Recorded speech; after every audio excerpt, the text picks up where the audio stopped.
세상에 떠도는 기묘한 괴담들. 첫 번째 이야기. 유흥주점에서 웨이터로 일할 때 겪었던 일. 귀신이라기보다는 내가 20살이 되자마자 입대 전까지 웨이터 일을 하면서 보고 겪은 무서운 일이야. 난 사람이 그렇게 무서운 존재구나 하는 걸 그때 처음 느낀 거지. 나는 처음이 일을 하기 전에는 아무것도 모르는 사회초년생이었어. 아버지가 지방에서 가게를 하느라 혼자 살면서 별일을 다 겪고 친구들 사이에서는 그나마 어른스럽단 말을 들었지만 그래봤자 20살이었지. 군대 가기 전까지 돈 좀 모으자고 생각했어. 집에 혼자서 뭐 하는 건가? 라고 생각이 들어 면접을 보고 일을 하게 됐어. 우리 가게는 롱살롱이 아니라 가요장이었어.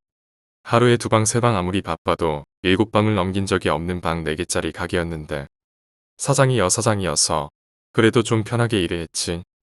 어느 날은 손님이 오고 안주를 준비하고 술을 준비하고 들어갔는데 거기서 손님이야 아가씨 좀 불러라 하더라고.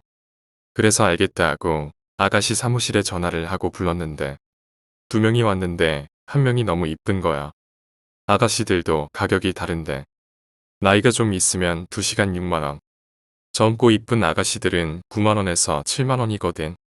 우리 가게는 나이가 많은 사람들이 주 고객이라 아줌마들이 오는데 얘는 이상하게 나랑 나이대가 비슷해 보이더라고. 그래서 나도 모르게 물어봤지. 누나 점호해요? 그러니까 아무 말도 안 하고 옆에 있는 아줌마가 얘도 시간이야 이러더라고. 6만원 시간제, 9만원 이렇게 불렀거든. 그래서 그냥 그래요 하고 대기실 알려주고 옷 갈아입는 동안 이거저거 준비하고 있었는데 나왔는데 그 여자가 솔직히 너무 이쁘고 젊고 특히 눈이 왠지 슬퍼 보이는 그런 눈이어서 괜히 관심이 갔지. 사실 아가씨랑 웨이터가 눈 맞으면 그 순간 이쪽 업계에서 퇴출이라 조심해야 되는데 사실 애초에 아무리 룸아가씨라 한들 행동이 털털이 아니라 너무 가벼운 수준이라 마음이 가기 힘들어. 방에서 나와서 담배 하나 피고 들어가는데 재떨이 달라 그래서 종이컵 하나 갖다 주면 홀복인데 다리 벌리고 앉아있고 뭐 술집 여자라 마음이 안 간다기보다는 일적인 사이라 마음 가기가 쉽지 않지. 여하튼 그렇게 시간이 좀 흐르고 아줌마가 나와서 화장실 어디냐고 물어보길래 알려주고 나도 카운터에서 담배 하나 피우고 있는데 그 젊은 애가 나오더라. 나오더니 내 앞에서 우물쭈물하는 거야. 그래서 왜요? 뭐 필요해요? 하고 물어봤지. 아가씨한테 친절해야 팁도 받아주니까. 그러는데 계속 내 눈을 못 맞추고 우물쭈물하는데 아줌마가 나오더니 야 저기 하는 거야. 그래서 화장실. 이러니까 끄덕끄덕 하더라고. 그래서 저기로 가요 하고 있는데 갑자기 화장실에서 비명소리가 나는 거야. 우리는 메들리를 틀어놓고 있어서 애지간히 크게 내는 거 아니면 제대로 안 들리거든. 근데도 비명소리가 들리길래 일단 뛰어가 봤더니 얘가 생리 중이었던 건지 하열이 온 건지 다리에 피가 흥건한 거야. 나도 놀라고 해서 잠깐 기다려요 하고 티슈랑 물티슈 줬는데 온몸을 떨더라. 일단은 내가 닦아주고 대기실에 넣어놓고 아가씨 다시 부르고 손님한테는 잘 말했지. 형님 얘가 전에 술을 너무 많이 먹고 와서 형님이 마음에 안 드실까봐 바꿔드릴게요. 형님. 이러고 욕은 좀 먹지만 아무리 그래도 사람이 저 지경인데 욕먹는 게 대수겠어 하고 욕 좀 먹었지. 그리고 아줌마가 따라 나오더니 뭐야 이거 왜 이래 이러길래 나도 몰라요. 일단 누님이 좀 땜빵해줘요. 내가 전화 돌릴게 하고 다시 불러서 들여보내고 어차피 각 하나는 들어왔고 사장 실장도 일찍 들어간 날이고 할 거 다 했으니 마지막으로 얼음만 갈아주고 걔한테 가봤지. 그런데 계속 울고 있더라고. 그래서 일단 피부터 닦아줬어. 여기서 음란막이 씌어서 그렇게 보지 말아줘. 나도 당황해서 전혀 그런 생각 안 했으니까. 여하튼 내가 닦아줄게요. 괜찮겠어요? 하고 닦아주고 나도 놀라고 해서 완전 땀범벅 돼서 물어봤지. 괜찮아요 이제? 하니까 또 끄덕끄덕 하는데 그러고 보니까 얘가 말하는 걸 본 적이 없더라고. 그래서 누나 이름이 뭐예요? 라고 물어봤지. 그러니까 되게 작은 소리로 보라 하는데 진짜 그러면 안 되는데 이쁘더라고. 그래서 근데 누나는 왜 시간제에서 일해요? 긴장이 좀 풀렸는지 말을 하더라고. 오늘이 첫 출근인데 뭐가 뭔지 모른다고. 근데 그렇게 말을 좀 하니까 시간이 다 되고 해서 그러면 안 되는데 누나 번호 좀 줄래요? 라고 말이 본능적으로 나와버렸어. 번호를 받고 가게 정리를 하고 전화했는데 끝나고 집에 가는 중이라길래 술 한잔 하자고 불러서 먹는데 알고 보니까 소위 말하는 약간 모자라다 그래야 하나? 그런 사람이더라고. 근데 왜 이런 일 하냐고 물어봤더니 집에 동생이랑 둘이서 부모님 여의고 사는데 흘러 소개로 왔다는 거야. 진짜 돈 벌러 오는 곳이긴 하지만 약간 뭔가 씁쓸하더라고. 다른 일자리는 안 해봤냐니까 다른 데서는 안 받아준다더라고. 그렇게 가끔 우리 가게로 오고 했었는데 연락하다가 친해지고 우리 엄마 친구분 중에 경기도 쪽에 계곡에서 삼계탕 집 하는 분한테 부탁해서 거기서 일 시켜준다 그러고 화류계에서 나오게 해줬어. 동생들은 그쪽 근처 학교로 가고 숙식도 식당에서 한다는데 그 집도 팔고 차곡차곡 돈 모아서 동생들 졸업하면 집 구해서 나온다고 하더라고. 물론 그 누나랑 사적으로 만나서 얘기도 많이 했는데 내가 너무 부끄러워질 만큼 착하고 성실한 거야.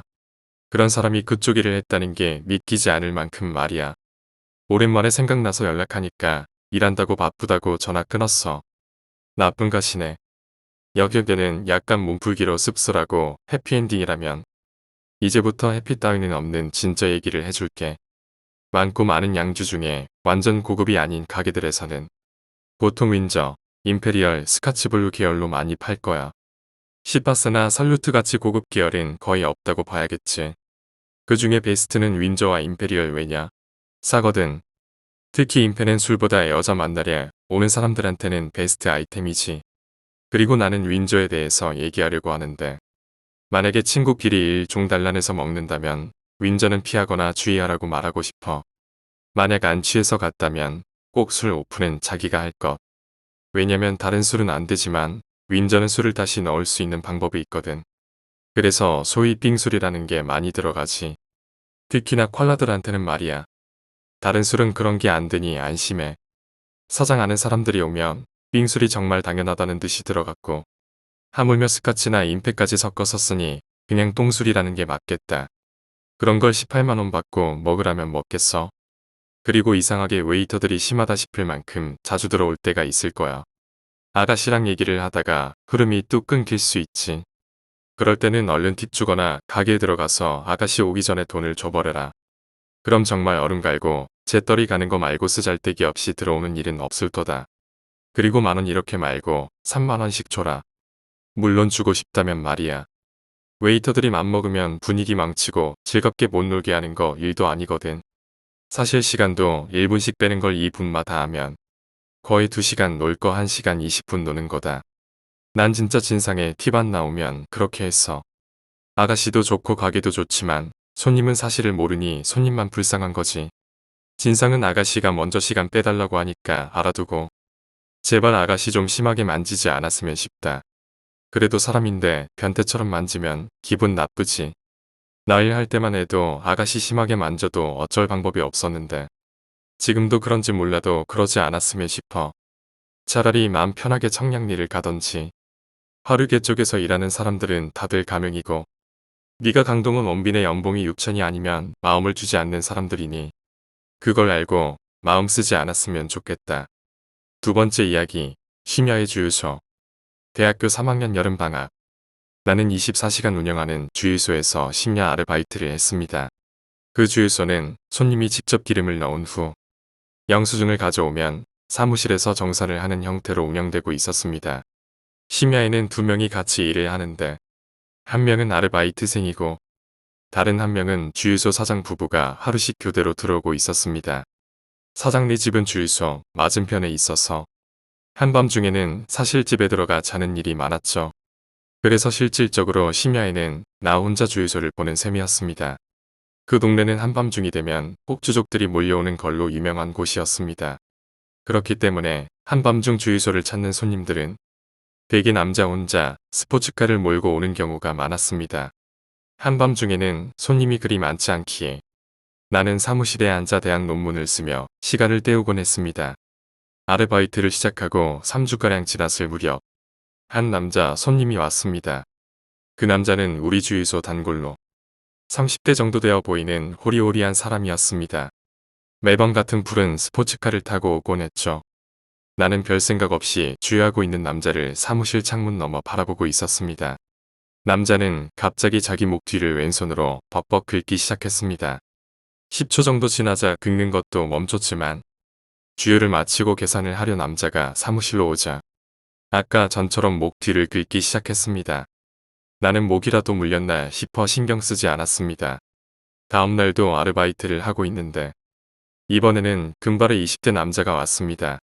이 남자도 심야 단골로 튜닝한 흰 스포츠카를 타고 다닙니다. 그야말로 폭주족의 전형이라고 할 느낌이었죠. 남자가 주유하는 모습을 멍하니 보고 있는데 그 사람도 어제 왔던 남자처럼 가끔 목 뒤를 긁고 있었습니다. 그 순간 나는 이상한 감각에 사로잡혔습니다. 말로 설명하기는 힘들지만 이상한 위화감 같은 게 느껴졌던 것입니다. 그날부터 나는 왠지 신경이 쓰여 손님이 올 때마다 손님의 행동을 섬세하게 관찰하게 되었습니다. 그런 사이 목 뒤를 긁는 건 폭주족 남자에 한정되어 있다는 사실을 알아차렸습니다.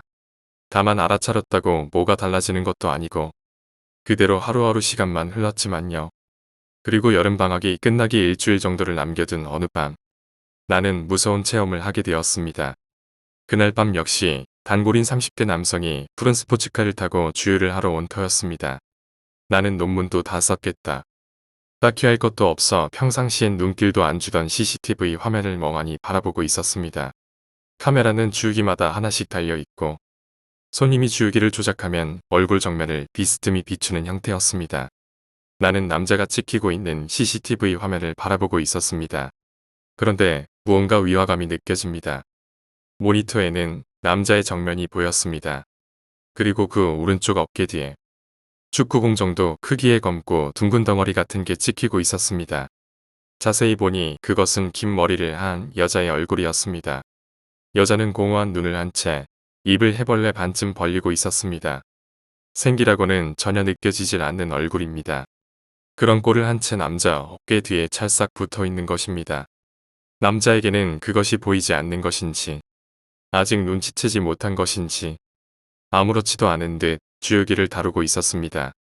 한동안 바라보고 있자 갑자기 여자는 남자 목 뒤로 얼굴을 가져가더니 입을 모아 입김을 내뿜었습니다.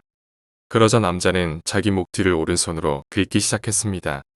그걸 본 여자는 입을 크게 벌리고 턱을 조금씩 진동시켜 낄낄거리며 기분 나쁘게 웃었습니다. 나는 이전에 느꼈던 위화감의 정체가 이것이라는 걸 알아차렸습니다. 그리고 그와 동시에 온몸을 감싸는 공포에 벌벌 떨었습니다. 한동안 나는 못이 박힌 듯 모니터만 바라보고 있었습니다. 사무실 입구 자동문이 열리고 손님이 들어왔다는 차임벨이 울리고서야 나는 겨우 정신을 차렸습니다. 고개를 돌리자 아까 그 남자가 계산을 하러 이리로 오고 있었습니다. 나는 남자의 어깨를 유심히 봤지만 아까 모니터에서 봤던 여자 얼굴은 보이지 않았습니다. 잘못 봤나 싶어 고개를 갸웃거리며 나는 계산을 했습니다. 하지만 내가 거스름돈을 꺼내려는 순간 남자는 다시 자기 목 뒤를 긁기 시작했습니다. 저기 있구나, 있어. 눈에는 안 보이지만 저 남자 어깨에 여자 얼굴이 붙어 있는 거야. 그리고 지금도 낄낄대며 웃고 있는 거야. 나는 마음속으로 절규했습니다. 온몸이 부들부들 떨리고 식은땀이 흘렀습니다. 남자는 그런 나를 이상한 눈으로 보고 있었지만 계산을 마치고 차에 올랐다 주유소를 떠났습니다. 남자가 주유소를 떠난 후에도 나는 여자의 기분 나쁜 미소가 계속 생각나 마음을 진정시킬 수가 없었습니다. 그저 사무실 의자에 앉아 벌벌 떨면서 아침이 오기만을 기다릴 뿐이었습니다. 너무 무서워 차마 CCTV 모니터를 볼 용기도 나지 않았습니다. 다행히 아침까지 다른 손님은 오지 않았기에 아무 일 없이 날이 밝았습니다. 그 후 나는 남아있는 일정 내내 병을 핑계로 일을 쉬었고 여름방학이 끝나자마자 그 주유소 아르바이트를 그만두었습니다. 세 번째 이야기, 오빠의 여자친구. 오빠의 여자친구는 저와 아주 친한 친구입니다. 학창시절에 친구가 저희 오빠한테 관심을 많이 보였어요. 그래서 제가 두 사람 소개해주고 연인으로 발전했습니다. 저희 남매는 본가가 부산이고 친구의 본가는 진주입니다. 그래서 지금은 세 사람이 자취방에서 함께 살고 있어요. 오빠는 근처 헤어숍에서 일하는 헤어 디자이너입니다. 저는 네일아트를 공부했고 자격증도 있습니다. 저희 남매는 샵에서 근무하며 차차 경력을 쌓아 나중에 같이 샵을 런칭할 계획이었어요. 하지만 지금 상태로는 아주 어렵게 되어버렸어요. 아니 완전히 물거품이지요. 오빠의 여자친구가 25살 먹은 아기이기 때문입니다. 저는 오빠 여자친구와 함께 살지만 그런 것 같지 않습니다. 25살 된 아기를 키우고 있다는 표현이 더 맞는 것 같네요. 저희 남매와 아기 친구의 하루를 말씀드릴게요. 아침에 일어나면 제가 아침 식사를 준비하는 사이 오빠는 아기 여자친구를 깨워요. 안아주고 뽀뽀해주고 같이 뒹굴뒹굴해야만 아기 친구는 잠에서 깨요. 울고 징징대고 투정이 얼마나 심한지 꼭 잠투정하는 아기 같아요. 짜증내고 소리 지르다 일어난 지 1시간이 되어야 기분이 좋아지거든요. 밥을 먹을 때도 아기 친구는 혼자서 절대 밥을 먹지 않아요. 밥도 울 오빠가 먹여줘요. 오빠한테 화낸 적이 한두 번이 아닙니다. 화나는 게 당연하죠. 아니, 25살이면 밥은 혼자서 먹어야지. 언제까지 오빠가 먹여줄 거야? 라고 제가 말하자. 네 친구인데 뭘 그런 것 가지고 그래? 친구면 오히려 더 감싸줘야 하는 거 아냐? 라고 오빠가 오히려 더 화를 내는 거예요. 원래 오빠가 거절 결핍진입니다. 정말 해달라는 건 정말 다 해주거든요. 예전에도 제가 뭐 해달라고 하면 한 번도 거절한 적이 없습니다. 밥을 다 먹으면 오빠는 씻고 옷도 갈아입고 메이크업도 열심히 하고 출근 준비를 해요. 출근 시간에 맞춰 10시쯤 집에서 나가거든요. 아기 친구는 일어나서부터 오빠가 사라질까봐 걱정이 되는 거예요. 오빠 가는 곳마다 졸졸 쫓아다녀요. 오빠가 출근 준비를 시작하면 그때부터 본격적으로 칭얼대기 시작해요. 출근 준비 못하게 방해하려는 거죠. 헤어드라이어 숨기기, 옷장 앞에 서서 절대 비켜주지 않기, 화장품 딱 꺼내서 옷장 안에 숨기기.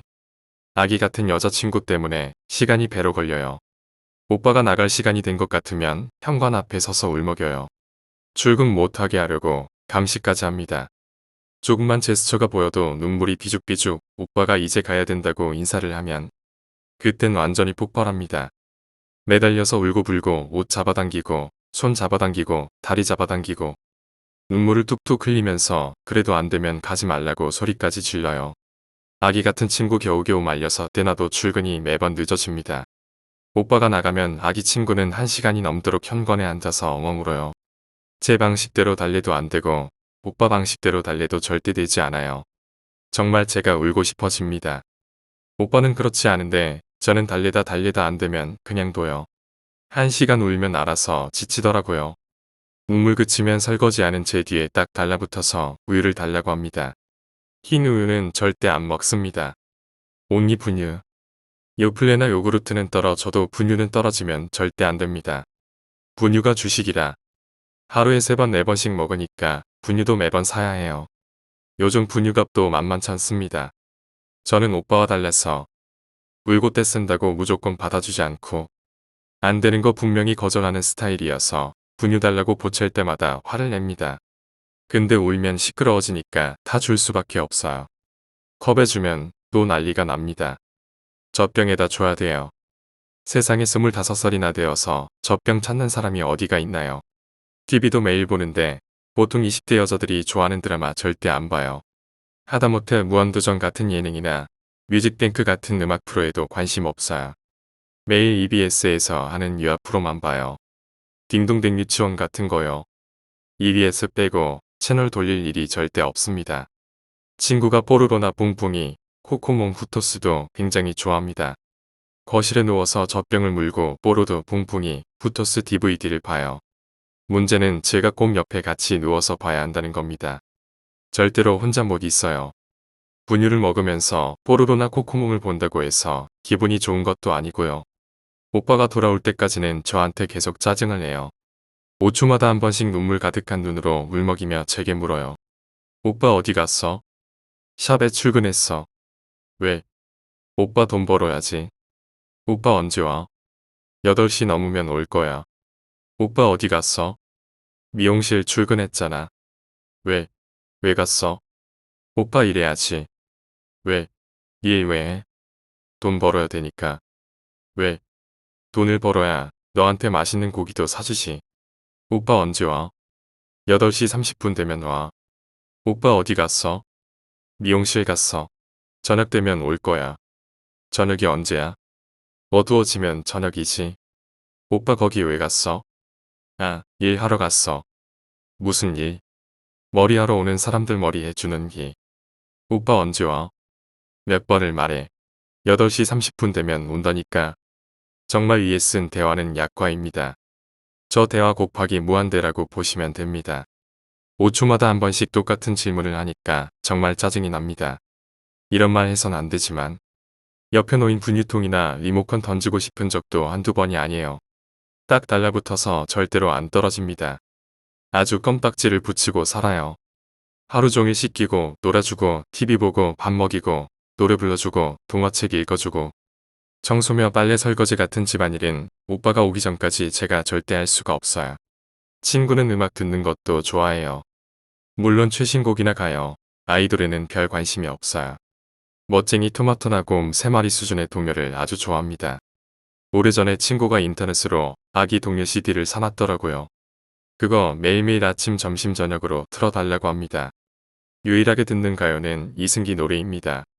이승기를 너무 좋아해서 아침 점심 저녁으로 동요 들은 다음에 매일매일 듣습니다. 이승기 씨 노래 아니면 동요 다른 음악은 거의 듣지 않아요. 라디오에서 어쩌다 흘러나오는 노래 흥얼거리는 정도. 시간이 흘러 친구와 제가 기다리고 기다리던 오빠가 퇴근합니다. 제가 오빠를 기다리는 이유는 오빠가 돌아와야 제가 좀 편하거든요. 비밀번호 누르는 소리가 들리고 오빠가 현관문을 열고 들어오는 순간 하루 종일 울고 짜증내고 칭얼대고 웃지 않던 아기 친구 얼굴에 웃음꽃이 핍니다. 해맑은 표정으로 방실방실 웃으면서 오빠에게 달려가요. 끌어안고 매달려서 울고 뽀뽀하고 애교 부리고 아주 이산가족 상봉이 따로 없어요. 오빠가 집에 온 순간부터 전 투명 인간입니다. 눈앞에 우리 오빠만 보이면 저를 아주 모른 척하는 거죠. 덕분에 저는 그때부터 집안일을 할 수 있어서 그거 하나만 좋아요. 솔직히 좀 많이 서운합니다. 제가 먹이고 입히고 다 해주는데. 하지만 우리 오빠는 옷도 갈아입지 못하고 서연이 애교와 어리광을 다 받아주고 놀아줘야 해요. 옷 갈아입는 것도 화장실을 가는 것도 할 수가 없어요. 19평 좁은 집에서 가면 얼마나 멀리 간다고. 잠깐이라도 오빠가 눈앞에서 보이지 않으면 울고 불고. 정말 아기가 따로 없어요. 집에 장난감도 아주 많아요. 구슬 꿰기, 도형 맞추기, 낱말카드, 퍼즐, 동요 나오는 자동차, 블록, 모양 찍기, 화이트보드, 인형 정말 많습니다. 예전부터 하나씩 샀다고 하네요. 우리 오빠가 옷을 갈아입고 서연이와 놀고 있을 동안 저는 밥을 해놓고 청소와 설거지를 하고 저녁을 준비를 합니다. 물론 저녁도 오빠가 먹여줘야 해요. 혼자 먹으라고 혼자 먹을 수 있다고 혼자 먹어야 된다고 아무리 설명해도 전혀 들을 생각을 하지 않아요. 밥을 먹고 나면 조금 있다가 또 우는 목소리로 우유 달라고 해서 젖병에 분유를 먹어요. 하루에 분유 3번 4번 먹는다고 앞에 말했죠. 분유가 주식이라 밥은 그냥 간식 수준입니다. 아침이나 저녁도 먹으라고 겨우 달래서 먹는 겁니다. 밥 먹을 때도 울면서 분유만 찾아댑니다. 간장이나 계란, 참기름에 밥 비벼줘야 겨우 한 숟갈 뜹니다. 숟가락도 성인용을 안 쓰고 유아용 숟가락을 씁니다. 그릇도 유아용 그릇을 써요. 캐릭터 그려져 있고 색깔 알록달록 예쁜 거요. 물론 양도 보통 그릇보다 훨씬 적습니다. 그래서인지 정말 최고도 아기 같습니다. 키가 154cm인데 체중이 39kg이에요. 분유를 다 먹고 조금 있으면 씻는 시간이에요. 서연이는 집에 있으니까 샤워나 머리는 이틀에 한 번만 씻어요. 하루에 한 번은 솔직히 너무 힘들어요. 양치나 세수나 손발 모두 오빠가 씻겨줍니다. 다 씻으면 로션도 발라주고 거실에서 뽀로로를 봐요. 그동안 오빠가 들어가서 씻어요. 오빠에게는 정말 휴식과도 다름없는 시간이죠. 10시 30분에서 11시 정도 되면 졸려서 칭얼댑니다. 정말 투정이 너무너무 심해요. 무엇을 상상하시든 상상 그 이상입니다. 그러면 오빠가 방에 들어가서 재우는데 재우는 것도 쉽지가 않아요. 20에서 50분 어떨 땐 1시간 넘게 울면서 투정 부릴 때도 있어요. 토닥토닥 하면서 재우더라고요. 제가 진짜 충격을 먹었어요. 완전 경악 그 자체예요. 8년 넘게 같이 살아서 적응이 돼서 지금은 괜찮은데요. 처음엔 진짜 깜짝 놀랐어요. 오빠 가슴팍에 얼굴 묻고 오빠 냄새를 맡고 오빠 체온을 느끼며 오빠 가슴을 만지면서 자요. 아기가 엄마 젖 주무르면서 자는 것처럼요. 그때 친구 입모양이 아기가 엄마 찌찌 먹을 때 그 입모양이랑 정말 똑같습니다. 찌찌 빨아먹는 입모양으로 오빠 가슴을 만지면서 자더라고요. 중간에 자다가 일어나 보면 서연이가 오빠 옷을 빨고 자요. 처음에 봤을 때 정말 큰 충격이었습니다. 저희 집은 3룸이에요. 큰 방은 침실, 중간 방은 드레스룸, 작은 방은 컴퓨터방입니다. 그래서 오빠랑 서연이 제가 한 침대에서 같이 잠을 자요. 아기 친구는 잠이 들더라도 깊은 잠을 못 자요. 계속해서 울고 오빠가 다시 재워줘야 잠이 들어요. 또 깨고 울고, 재우면 또 깨고 울고, 재우면 또 깨고. 그러다가 4시 조금 넘으면 울음이 터집니다. 분유 먹을 시간이거든요. 그렇게 해달라는 거 다 해주는 오빠도 분유는 안 되는 걸 알더라고요. 안 된다고 하면서 토닥토닥 달래요. 겨우 그쳤는데 달래고 달래도 울음이 찾아들지 않고 더 커져요. 결국 오빠가 저한테 타오라고 시켜요. 분유 탄 젖병을 빨면서 오빠의 품에서 다시 잠이 들어요. 보통 25살 여자는 향수 냄새나 화장품 냄새가 나죠. 친구는 분유 냄새, 베이비로션 냄새, 베이비 파우더 냄새, 요플레 냄새, 요구르트 냄새 전형적인 아기 냄새가 나요. 그리고 몇 년 전에 알게 된 사실입니다. 오빠 동료들한테 들었는데 오빠 아기 있는 유부남인 줄 알았다고 합니다. 하긴 그럴만도 하죠. 하루 일과를 말씀드리다 보니 글이 굉장히 길어졌네요. 정말 25살 아가씨가 아니라 5개월 아기예요. 25개월도 이거보다 낫죠. 뭐 할 수 없지. 이대로 살아야지.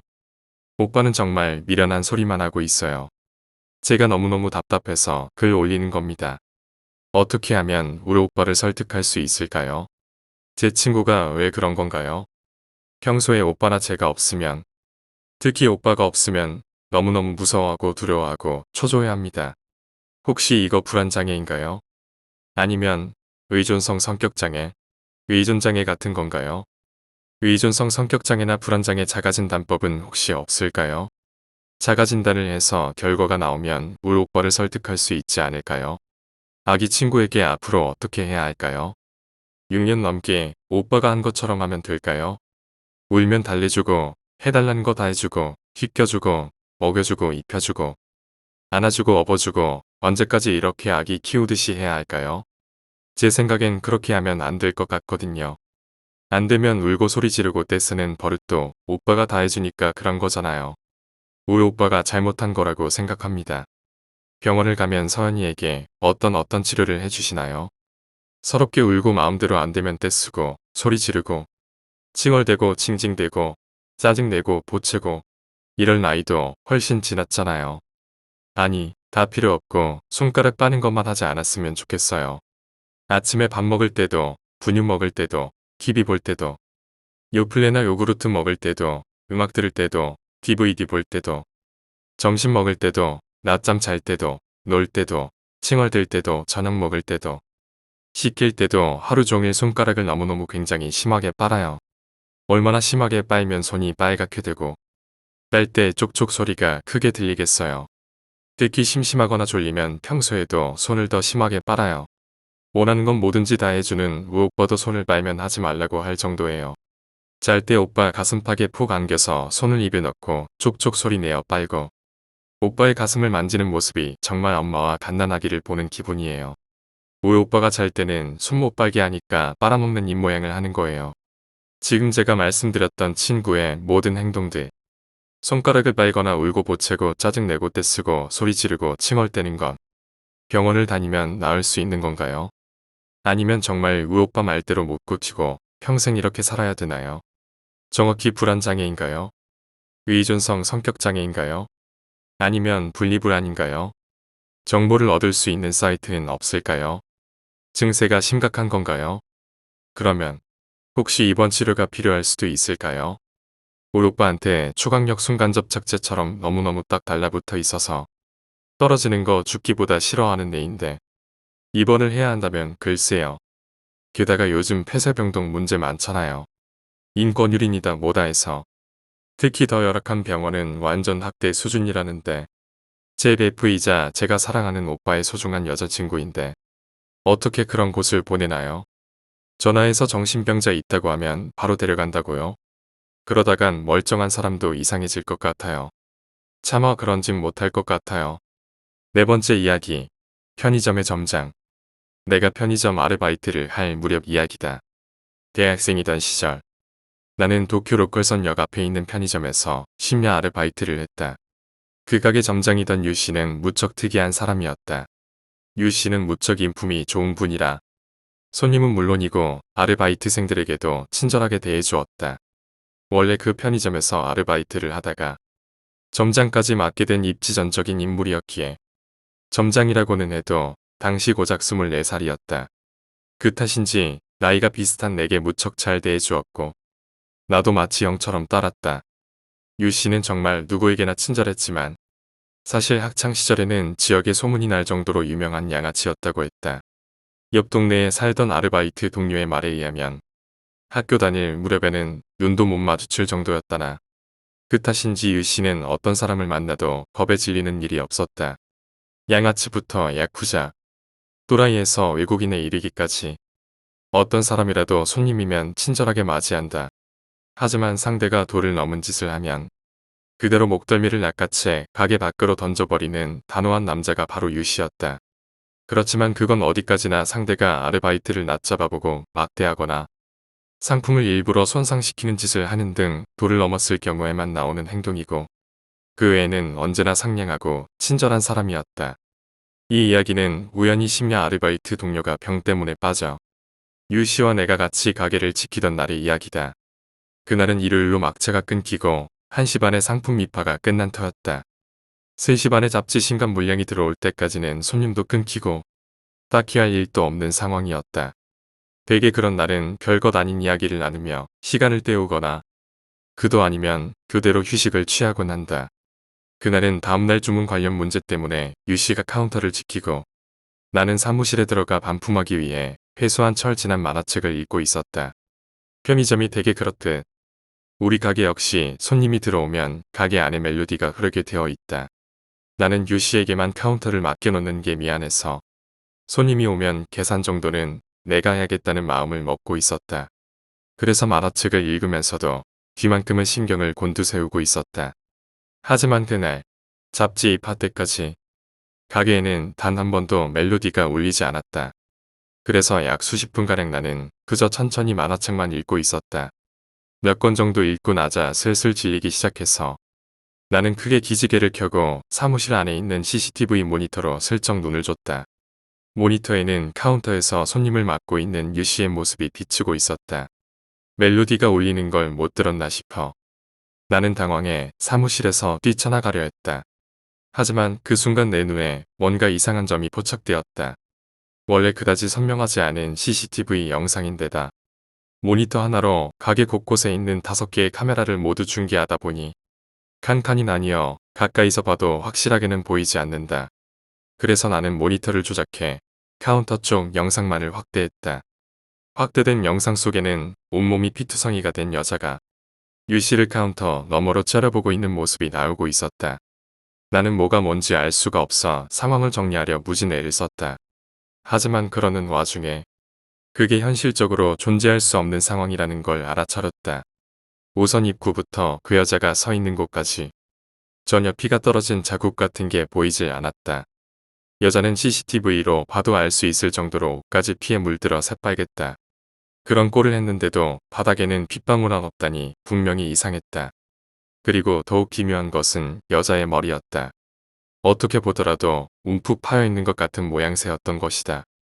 마치 빵을 크게 한 입 베어 먹은 것 마냥 머리가 파여있고 거기에 핏덩어리 같은 것이 고여있는 것처럼 보였다. 나는 눈을 비비고 다시 영상을 바라봤지만 아무리 봐도 살아있는 인간이라는 생각이 들지 않았다. 익숙한 가게 안에서 벌어지고 있는 있을 수 없는 광경에 놀라 나는 머릿속이 새하얗게 된 채 모니터만 멍하니 바라볼 뿐이었다. 그런 여자 앞에서 유 씨는 팔짱을 끼고 떡하니 서서 그 여자를 마주 째려보고 있었다. 몇 분인지 몇 초인지 내게는 시간 감각조차 확실하지 않았지만 잠시 시간이 흐른 후 갑자기 그 여자가 팔을 움직이기 시작했다. 그 팔은 곧바로 카운터 위에 있는 카메라를 가리키더니 고지어 서서히 얼굴도 카메라를 향해 돌렸다. 그 영상을 보고 있던 내게는 마치 나를 가리키는 것 같은 느껴졌다. 여자의 얼굴은 피에 젖은 머리카락에 가려 잘 보이지 않았지만 나는 그 여자와 모니터 너머 시선이 마주쳤다는 것을 느꼈다. 너무 무서웠다. 나는 온몸에서 식은땀을 흘리고 벌벌 떨면서도 모니터를 계속 바라봤다. 이상한 소리지만 그대로 눈을 돌리기라도 하면 그 순간 살해당할 것 같다는 기묘한 느낌이 나를 사로잡고 있었다. 여자는 카운터에 등을 돌리고 가게 안쪽으로 미끄러지듯 움직이기 시작했다. 엄청나게 느린 걸음으로 마치 달팽이가 기어오는 듯한 느낌이었다. 어디로 가는 거지? 하지만 바로 다음 순간 나는 깨닫고 말았다. 여자가 향하는 곳에는 사무실 입구가 있다는 것을. 나는 공포에 질려 사무실 문으로 달려갔다. 그 와중에 사무실 문은 미닫이 문이고 잠가놓지도 않았다는데 생각이 미쳤다. 열쇠도 없기에 밖에서 들어오려고 하면 그냥 들어올 수 있을 터였다. 나는 서둘러 문에 달라붙은 후 문을 손으로 꽉 눌러 열지 못하도록 하는 수밖에 없었다. 문을 누른 채 고개를 들자 사무실 문에 붙어있는 반투명한 유리창으로 서서히 붉은 물체가 다가오는 것이 보였다. 나는 겁에 질린 채 그저 온 힘을 다해 문을 누르고 있었다. 귓가에는 서서히 다가오는 무언가를 질질 끄는 것 같은 습기 찬 소리가 들려온다. 하지만 너무 힘을 쏟아부은 탓인지 밖에서 문을 열려고 하기도 전에 내 팔은 서서히 힘이 빠져 떨려오기 시작했다. 어떻게든 저려오는 팔에 힘을 쏟아부으며 문을 누르고 있었다. 갑자기 문은 엄청난 힘에 의해 열리고 말았다. 나는 머리를 감싸고 몸을 말고서 그 자리에 드러누웠다. 공포로 온몸이 떨리고 눈물과 땀이 바닥에 떨어지는 게 느껴졌다. 이제 끝이다. 살해당한다. 나는 머릿속에서 그런 생각만 하고 있었다. 하지만 아무리 기다려도 그대로다. 조심스레 고개를 들자 열린 문 앞에는 아무도 없었다. 나는 비틀비틀 일어서 주변을 주의 깊게 살피며 사무실에서 나왔다. 손님이 없는 탓에 라디오 방송만 크게 울리고 있는 평소대로의 가게였다. 아예 실색하고 있는 내 눈에 가게 밖에서 들어오는 유씨의 모습이 들어왔다. 야, 저기 선반에서 소금 좀 가져다 주라. 유씨는 그렇게 말하고 소스와 케첩 같은 게 진열되어 있는 선반을 가리켰다. 나는 휘청거리며 선반에 다가가 소금을 집어 건네주었다. 유씨는 아무렇지도 않다는 듯 그것을 받았다. 카운터 밖에서 계산기를 조작해 바코드를 찍고 자기 지갑에서 돈을 꺼내 소금값을 채워 넣었다. 그리고는 소금 봉지를 뜯어 손으로 소금을 가게 이리저리 뿌리기 시작했다. 너 잠깐 밖에 따라 나와라. 그리고는 가게 밖에서 내게 소금을 몇 번이고 뿌렸다. 그렇게 소금 한 봉지를 다 뿌린 후에야 유씨는 나 좀 쉴게 라며 사무실로 들어가 버렸다. 뒤를 따라 내가 사무실로 들어가자 유씨는 담배에 불을 붙이고 깊게 연기를 내뿜고 있었다. 아, 깜짝 놀랐네. 담배 한 개비를 다 피우고 나서야 유씨는 그렇게 중얼거렸다. 유씨의 말에 따르면 카운터 안에서 다음날 주문 업무를 하고 있는데 갑자기 그 여자가 눈앞에 서 있더라는 것이었다.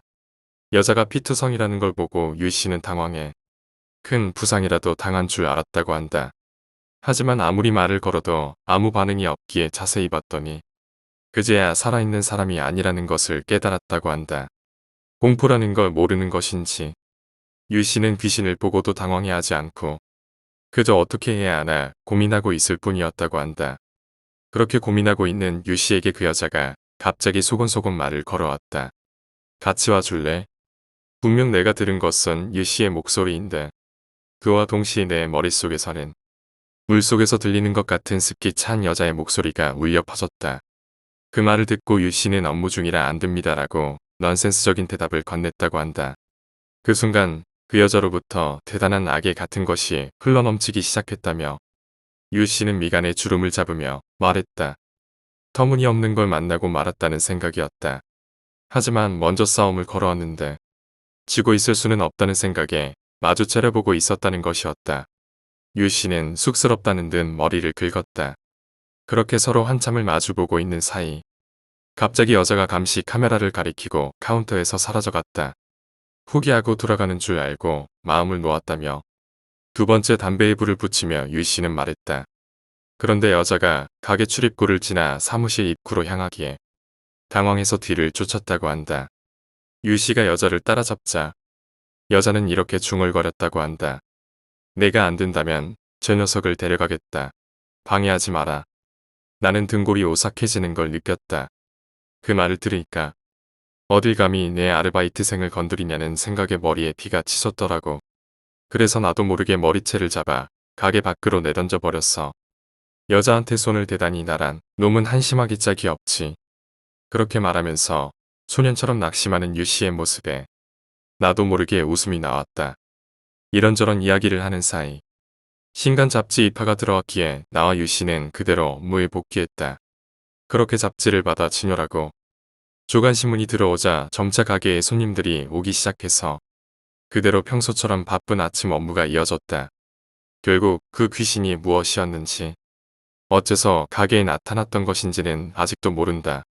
하지만 그 사건 후 나와 유 씨는 가끔씩이지만 점장과 아르바이트생이라는 관계를 넘어 같이 놀러 다닐 정도로 친해졌다. 그리고 그때 본 것이 무엇이었는지 이야기하는 사이 나와 유 씨는 같이 심령 스폿을 찾아다니게 되었다. 한 번 더 보면 비교 검증할 수 있을 거 아냐.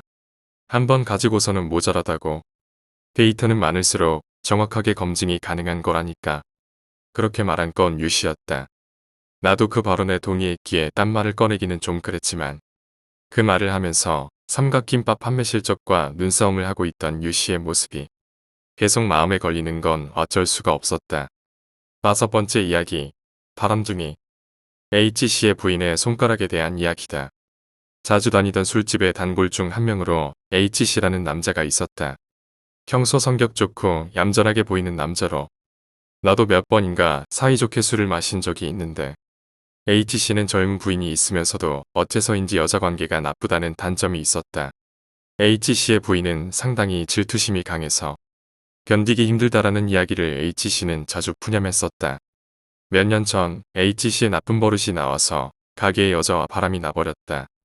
H씨의 악행은 바로 아내에게 알려져서 격분한 H씨의 아내로부터 가게에 전화가 걸려오는 일도 여러 번 있었지만 H씨와 가게, 여자의 관계는 끈질기게 이어졌던 것 같다. 어느 날 가게 H씨의 아내로부터 작은 소포가 여자의 이름으로 왔다. 마침 가게에 있던 나는 그 여자가 뭔가 기분이 나쁘다고 말해서 대신 그 소포의 테이프를 뜯었다. 소포 속에는 하얀 거즈로 세심하게 포장된 H씨 아내의 것으로 추측되는 절단된 여자의 새끼손가락이 들어 있었다.